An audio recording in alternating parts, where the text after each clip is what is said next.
नमस्कार, आप देख रहे हैं आज तक। आपके साथ मैं हूं सईद अंसारी। स्वागत है आपका दुनिया आज तक में। दुनिया की हर बड़ी खबर इस बुलेटिन में हम आपको दिखाएंगे, लेकिन उससे पहले नजर दुनिया टॉप 10 पर।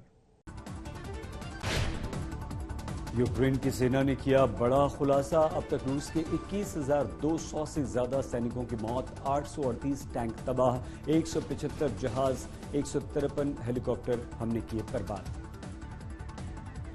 ऑस्ट्रेलिया की सरकार ने पुतिन पर कसा शिकंजा, पुतिन की बेटियों के ऊपर लगाया प्रतिबंध। साथ ही रूस के विदेश मंत्री सरगेई लावरोव की बेटी पर भी प्रतिबंध लगा दिया। इससे पहले अमेरिका और ब्रिटेन भी इसी तरह की बच्चियों पर प्रतिबंध लगा चुके हैं। ब्रिटेन के प्रधानमंत्री बोरिस जॉनसन ने कीव में दूतावास को दोबारा खोलने की बात कही। कहा, मैं यूक्रेन की राजधानी में अगले हफ्ते से दूतावास खोल रहा हूं। फ्रांस, जर्मनी समेत कई देशों ने युद्ध के कारण अपने दूतावास बंद कर दिए थे। युद्ध से बर्बाद यूक्रेन के लिए राष्ट्रपति जेलेंस्की ने वर्ल्ड बैंक समेत अंतर्राष्ट्रीय मुद्रा कोष से मदद मांगी। कहा, बर्बादी को देखते हुए यूक्रेन को हर महीने $7 बिलियन की मदद की जरूरत है। रूस के राष्ट्रपति के प्रवक्ता दिमित्री पेस्कोव ने कहा, रूस से गैस खरीदने वाली कंपनियों को रूसी मुद्रा में ही करना होगा व्यापार। रूसी मुद्रा रूबल में व्यापार के लिए नहीं बढ़ाई गई समय सीमा। मारियुपोल में स्थानीय लोगों ने दोनों देशों से सीज फायर की मांग की। कहा, कम से कम पूरे शहर पर रुक जाए बमबारी। मारियुपोल पर नियंत्रण करने का रूस का दावा।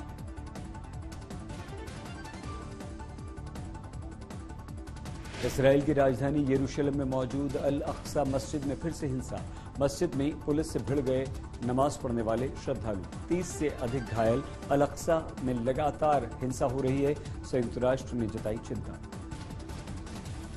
रूस में सोवियत नेता व्लादिमीर लेनिन को किया गया याद। 152वें जन्मदिन पर श्रद्धांजलि देने के लिए कम्युनिस्ट पार्टी के सदस्यों समेत मॉस्को के रेड स्क्वायर पर लोग जुटे।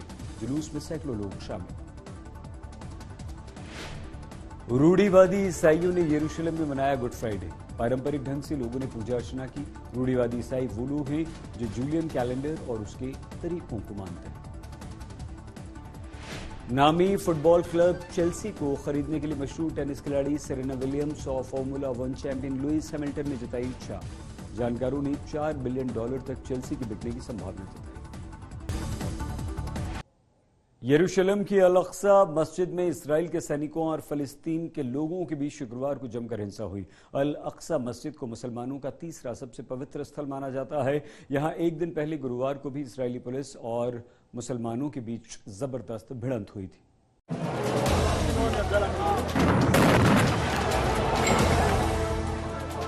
जहां सजदे में सिर झुकाए जाते हैं, वहां आंसू गैस के गोले गिरते दिख रहे हैं। यरूशलेम की अल अक्सा मस्जिद परिसर में जंग जैसे माहौल को दिखाती ये वो तस्वीरें हैं जिसने पूरी दुनिया में सनसनी फैला दी। अल अक्सा मस्जिद में एक बार फिर वही हुआ जिसकी झलक पिछले कई दिनों से दिख रही है। रमजान के पवित्र महीने में हो रही इस हिंसा के लिए फिलिस्तीनी लोग इजरायली सुरक्षा बलों को कसूरवार ठहराते दिख रहे हैं, जबकि इजरायली सुरक्षा बल हिंसा के लिए फिलिस्तीनियों को जिम्मेदार बता रहे हैं। फिलिस्तीनी श्रद्धालुओं की माने तो इस हिंसा के दो अहम कारण हैं। पहला ये कि अल अक्सा मस्जिद में बड़ी संख्या में प्रार्थना के लिए यहूदियों को आने की आजादी देना, और दूसरा मुस्लिम धर्म से जुड़ी महिलाओं और बुजुर्गों को मस्जिद के अहाते में आने से पहले इजरायली पुलिस द्वारा रोका जाना।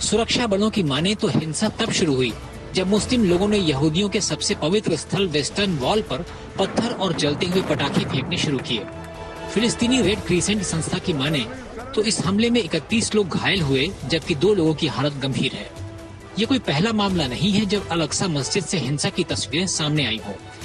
एक दिन पहले भी यहाँ कुछ इसी अंदाज में पुलिस और मुस्लिम श्रद्धालुओं के बीच झड़प देखने को मिली थी।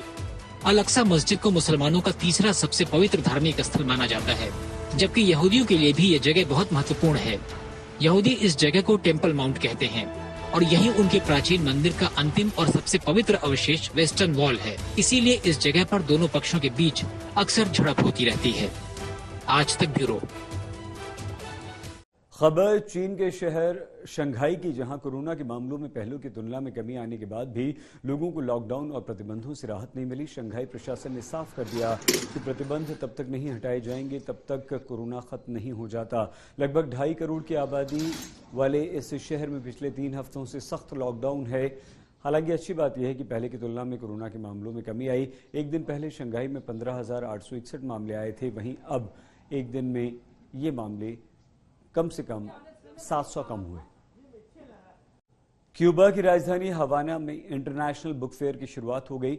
देश विदेश से आए सैकड़ों प्रकाशक मेले में स्टॉल लगा रहे हैं। कोरोना के कारण पुस्तक मेला 2 साल से रद्द हो रहा था, लेकिन इस बार बड़े पैमाने पर बुक फेयर का आयोजन किया गया।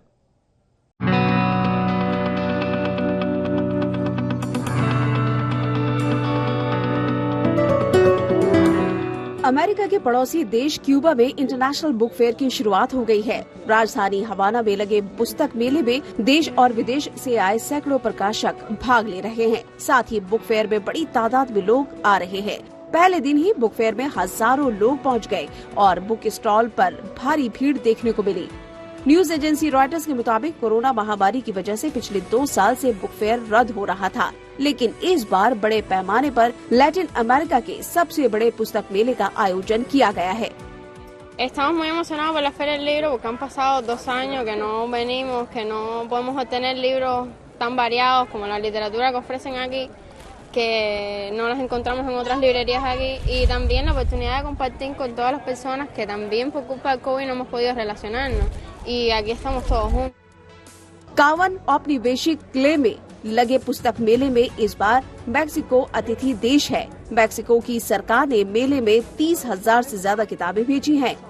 साथ ही मैक्सिको के लेखक, संगीतकार और कलाकार बड़ी तादाद में यहाँ पहुँचे हैं।